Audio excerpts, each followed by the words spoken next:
hearing today are the accomplishments of the Seed Commission. And by far, one of the biggest is the broad recognition and the affirmation of the need to transform schools and our education systems and bring about a transformation based on what we know today about the science of learning and development. Some of this knowledge is new, but there is also a deep experience to build upon about how children learn best. And communities like the ones that Karen talked about are taking this up across the country. The idea that we can redesign settings based on experience that now enjoys substantial validation in bodies of rigorous research coming from diverse fields. So this scientific knowledge about human development and learning underscore the how of learning. It tells us what we have to do now to fully bring this knowledge to life through comprehensive, integrated approaches in all of the settings in which children grow and learn. The Commission did something else. It created an expansive opportunity for the kind of consensus building that you're hearing about today across groups that saw themselves as separate entities, often working at the margins of systems, who now see the power in unifying around a vision for whole child development and thriving that is integrated, holistic, specific, and most of all, equitable.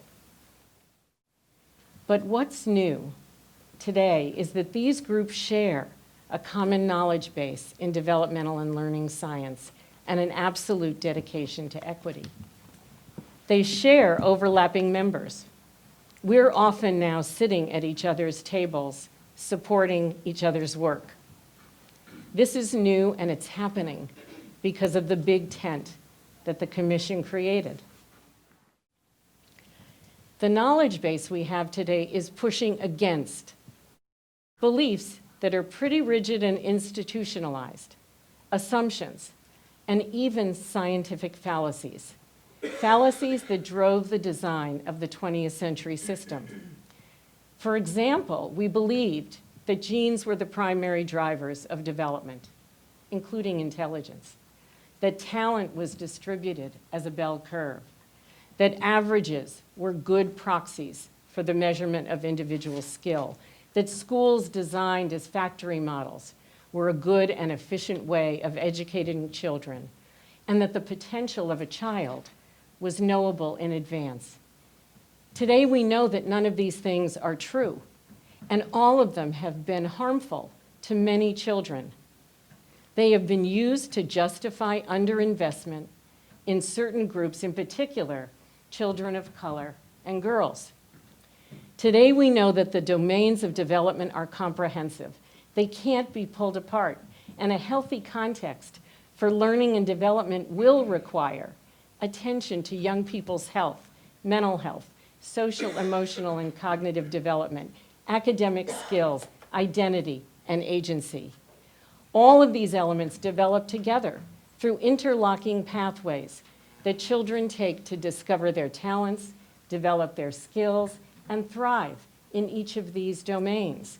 And perhaps most of all, we understand that children are malleable, that genes are chemical followers, that context drives our biology and the expression of our genetic endowment, and that science contains the validation for something we know, and that is that all children have the potential for contribution, fulfillment, achievement, and thriving, if we design environments to achieve these ultimate goals.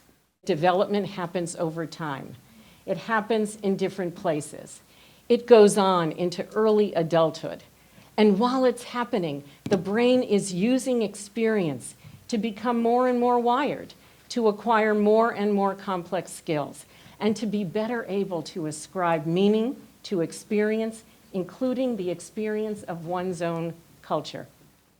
The science calls for the comprehensive development in each and every child through a whole child design mapped to the way that children develop and to the way the brain learns.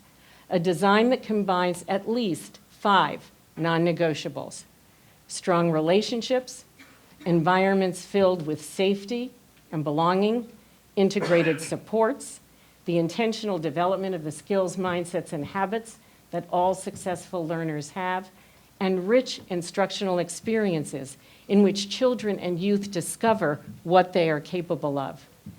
Think of this design as an ecological vaccine, because settings designed this way will be rich in protective factors. They will ignite the developing brain, promote wellness, and protect children from the damaging effects of stress all at the same time. The human relationship is the most powerful example we have of positive context.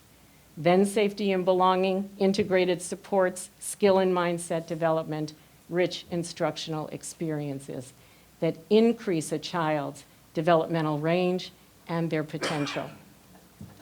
The central challenge we have today, and Karen said it, it is to design for the web of experiences that make a student's developmental range visible to them and the adults around them.